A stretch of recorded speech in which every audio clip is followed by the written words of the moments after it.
Alberto Oliveira Pinto é um escritor angolano que nasceu e cresceu em Luanda antes da descolonização. Uma das suas grandes conquistas foi receber prémios literários por obras como Mazanga e Imaginários da História Cultural de Angola. No entanto, foi com o lançamento do livro História de Angola que ele verdadeiramente se destacou e deixou seu marco no público. Esta obra abrangente, que traça a história do país desde os tempos antigos até os dias de hoje, levou a ser reconhecido como um dos mais prominentes historiadores e escritores angolanos. O seu canal no YouTube, Lembra-te Angola, é amplamente conhecido por partilhar histórias e curiosidades fascinantes sobre o passado do país. Atualmente, está a relançar o seu livro Eu, a Sombra da Figueira da Índia, através de uma editora angolana, demonstrando o seu contínuo compromisso com a literatura e a preservação da cultura angolana.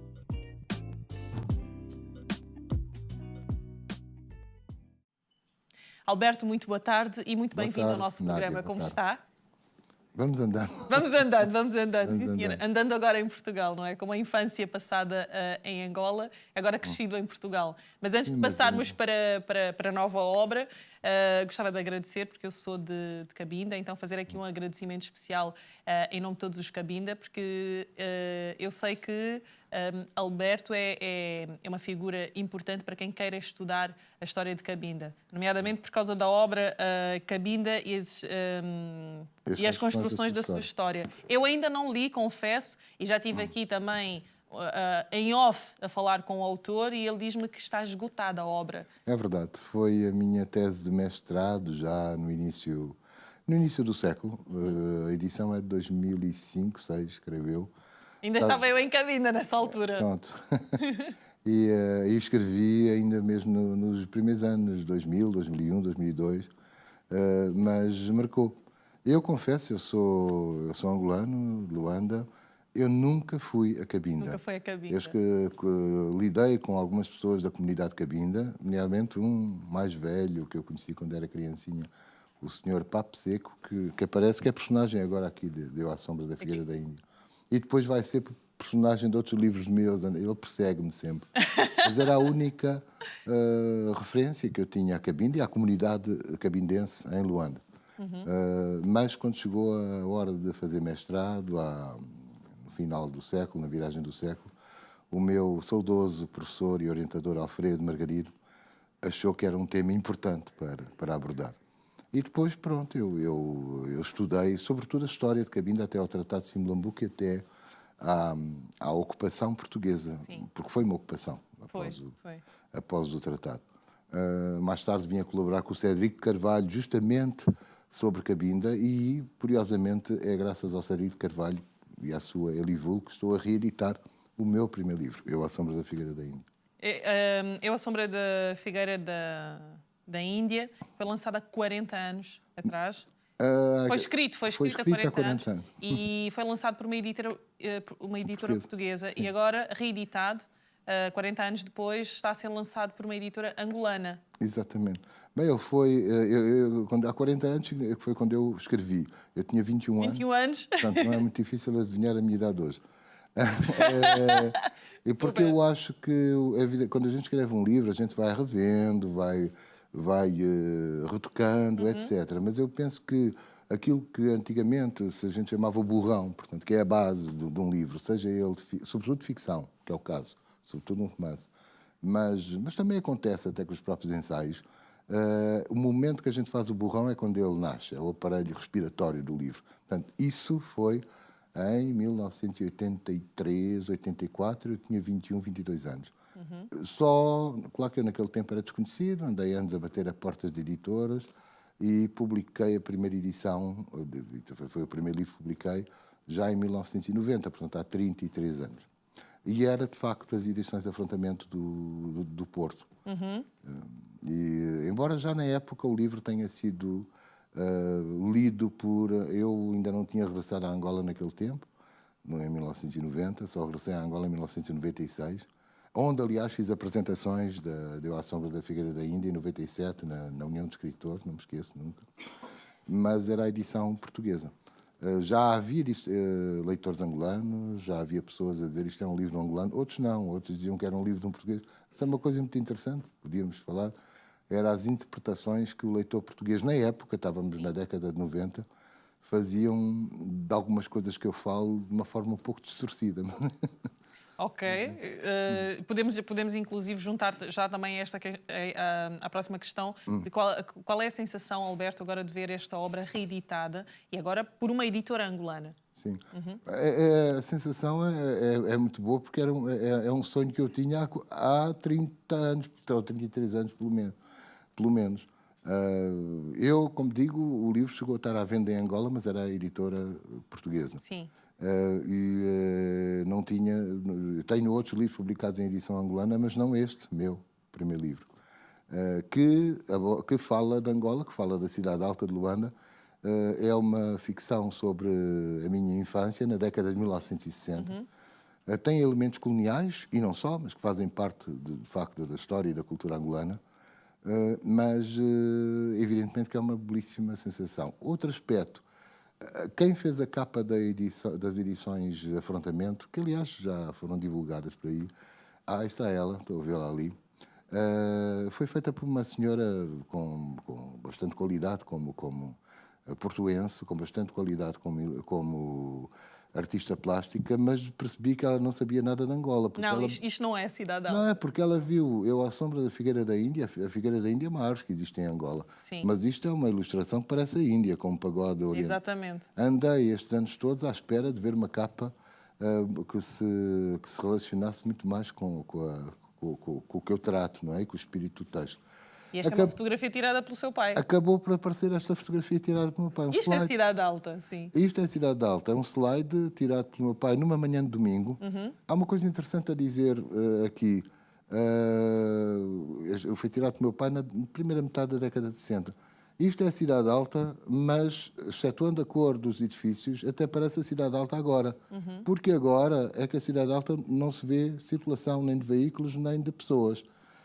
Porque agora está a fechar ao trânsito. Naquele tempo, esta rua... Com este verde todo, já não temos nada disso também. É verdade, mas para mim o mais interessante é que a rua chamada Diocão, não é? Naquele tempo, hoje Rua 17 de Setembro, tinha transeuntes, tinha automóveis, mesmo as barrocas, as próprias barrocas tinham gente.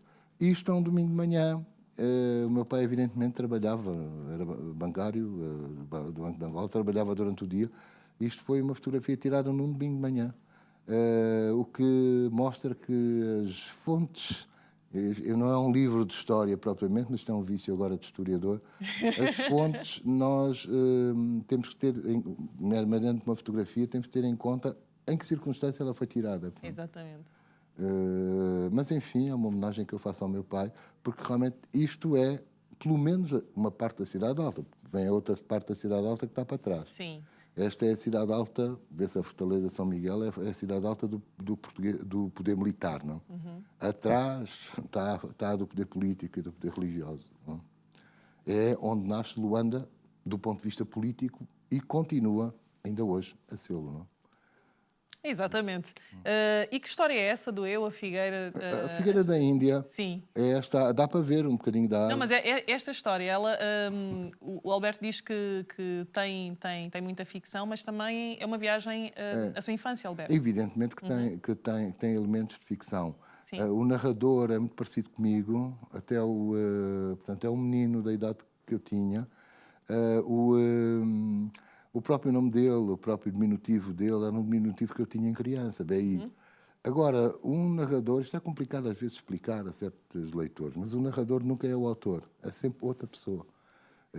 Nunca se coloca na primeira pessoa. Não, está na primeira pessoa, é eu a contar, mas não é o Alberto Oliveira Pinto, já é outra pessoa. E as pessoas que me rodeiam, embora um deles, o tal cabindense que falei há pouco, o Papo Seco, e tantos outros, porque o povo angolano entrava lá em casa, os empregados, os jardineiros, etc. Eu ia tendo contacto com o Moceca através dele. E também tinha contacto, evidentemente, com a cidade do asfalto, porque tratava-se de uma família branca, não é? A minha, não? E as outras pessoas que moravam no Beco do Balão. Agora, de facto, não são já as mesmas pessoas que eu vi, são personagens já. E até a ficção. Por exemplo, há dois... Ainda recentemente, a minha filha, que está neste momento a preparar uma edição inglesa e que portanto, leu em inglês e leu o texto, A minha filha achou graça. A minha filha só agora é que leu o livro. Ela tinha 2 anos de idade quando o livro saiu pela primeira vez. Mas ela disse alguma coisa que outras pessoas também disseram há 30 anos.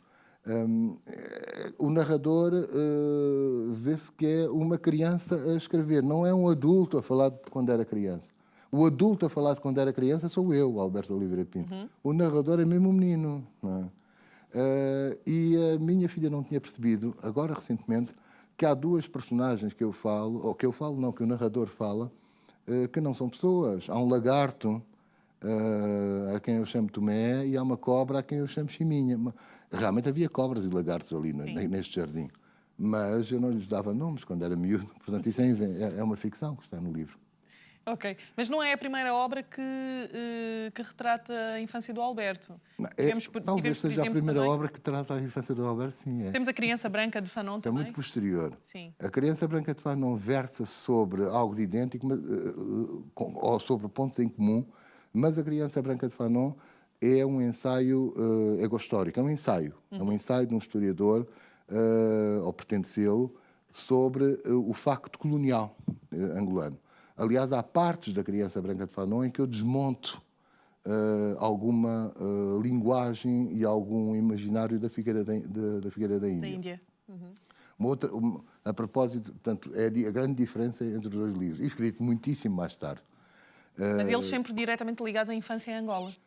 Passam, exatamente. Só que a forma de abordagem é completamente diferente. Tem isso em comum, de facto, a infância em Angola, é verdade. E o tempo. Tem isso em comum. Mas há momentos em que eu desmonto a Figueira da Índia. Aliás, ao falar da Criança Branca de Fanon, ocorre-me dizer uma coisa que eu penso que é importante sobre esta edição. Eu não consegui fazer nenhuma... Não alterei o texto. O texto está exatamente igual. Ele foi revisto...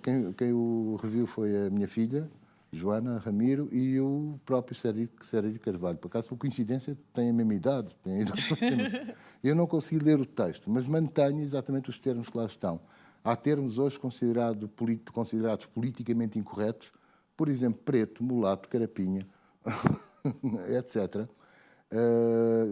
que se mantêm lá. Eu desmonto isso tudo, é na Criança Branca de Fanon.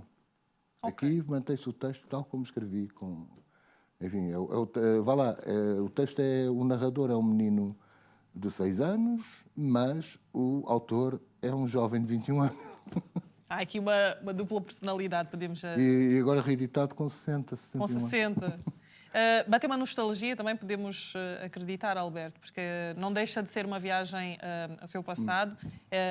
Muitas destas memórias já muito vagas, não é? Há aqueles aspectos que muito presentes, às vezes como o cheiro, como a fotografia também ajuda muito nesta viagem. É mais o sol, sim. Mais a luz do sol do que o cheiro, mas digo. Passado esses 40 anos, tem a mesma visão?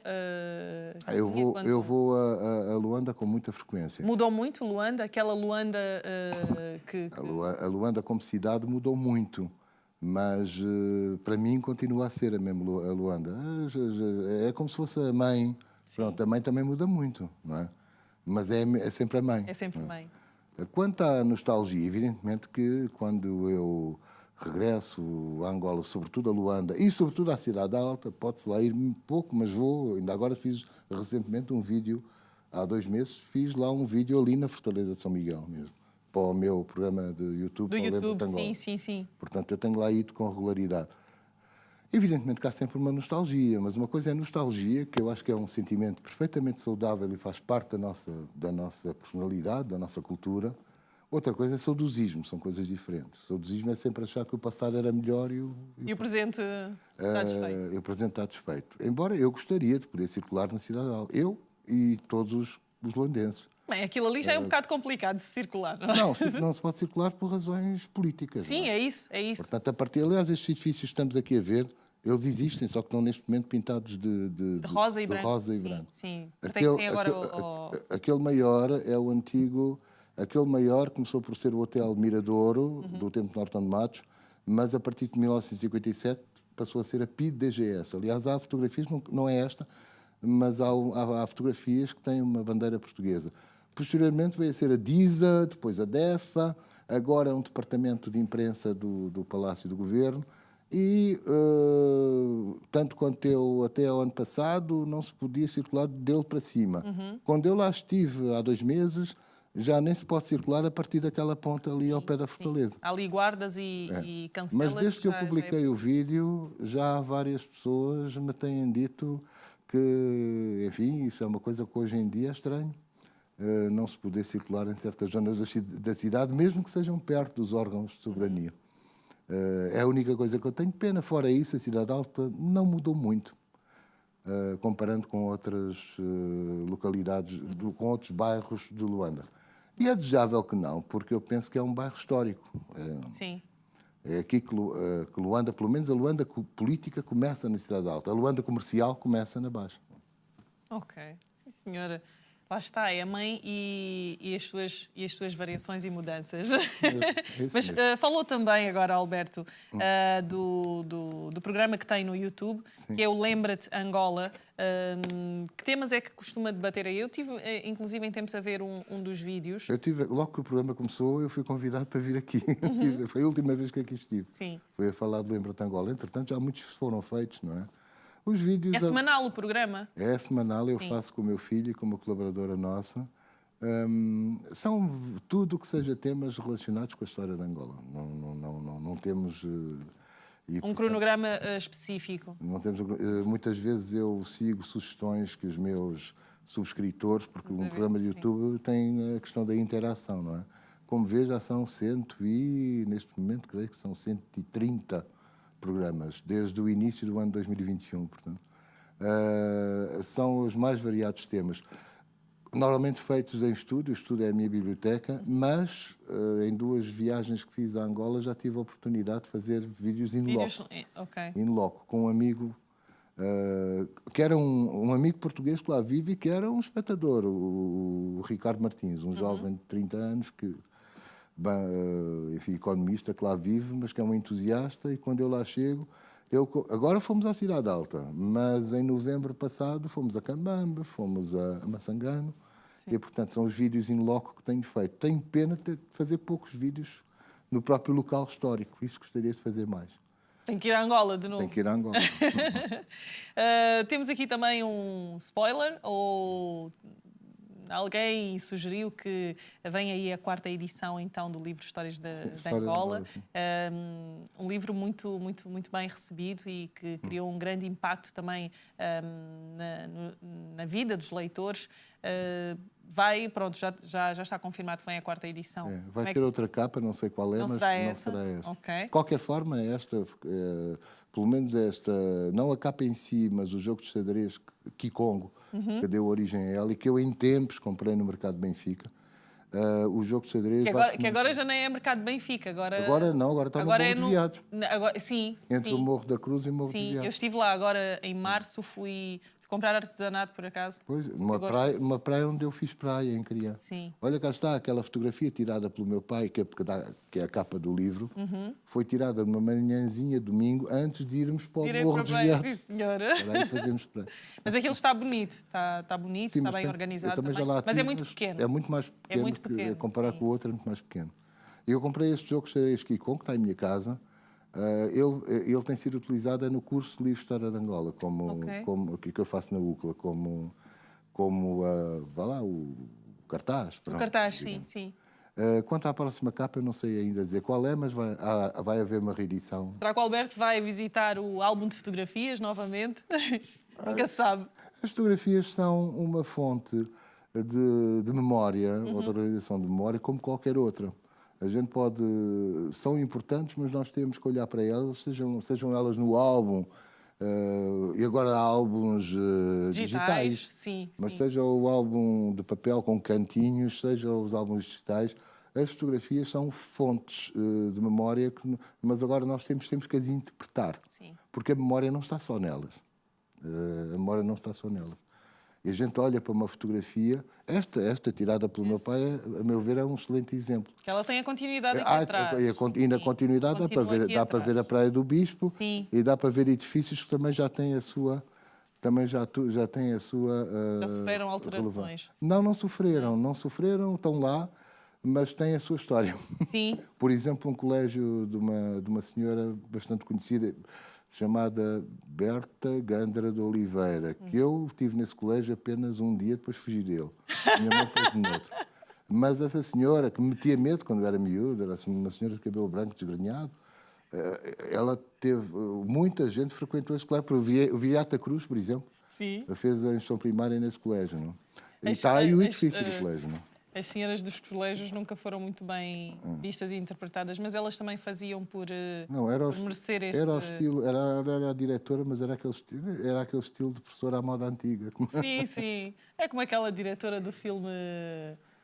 como é que era? Aquela menina que tinha poderes? Mas pronto. Mas o então colégio vê-se na contracapa. Sim. O edifício do colégio. Que, aliás, só não se vê... Há um edifício que é importantíssimo e histórico, que vem do século XIX, que é hoje Embaixada Britânica e residência do embaixador, mas que foi consulado britânico em Luanda desde 1840, aproximadamente, desde o Billy de Paul. Eu falo disso nos vídeos e também na história de Angola. E que era onde os ingleses tinham um óculo que dava para espiar quem é que embarcava escravos às escondidas na Baía de Luanda. Portanto, é a Embaixada Britânica. Sim. Não dá para ver nesta fotografia, porque, estranhamente, eu devia ser muito pequeno quando meu pai tirou esta fotografia. Não, mas é que eu lembro-me disto já mais crescido. Sim. Porque está tapada com as árvores. Eu já vi o consulado britânico sem tantas árvores em frente. Daqui não dá para ver que ela está tapada. Mas, está tapada. Mas dá, isto na contracapa, não na capa, na contracapa. Mas dá para ver o colégio da professora Berta. O colégio em que o Alberto esteve apenas um dia. É verdade. Alberto, vamos aguardar então o lançamento agora da 4ª edição do livro Histórias de Angola. Foi um prazer enorme tê-lo aqui connosco. Obrigado. Relembrar as pessoas que já podem adquirir sim, ele vai ser lançado. Ele já foi lançado na semana passada na UCLA, mas eu julgo que ainda podem ser adquiridos exemplares em Lisboa, mas em Luanda e em Angola, aí sim, o livro está a ser bem distribuído pelo Cédric de Carvalho. Ok. E pela Livro. Muito obrigada, Alberto. Foi um prazer enorme. Obrigado. Vamos continuar a acompanhá-lo pelos seus livros, pelas suas obras e também pelo YouTube, onde passa muita informação também sobre Angola. Obrigada, foi um prazer enorme. Estamos juntos, como se costuma dizer. Estamos juntos, obrigada.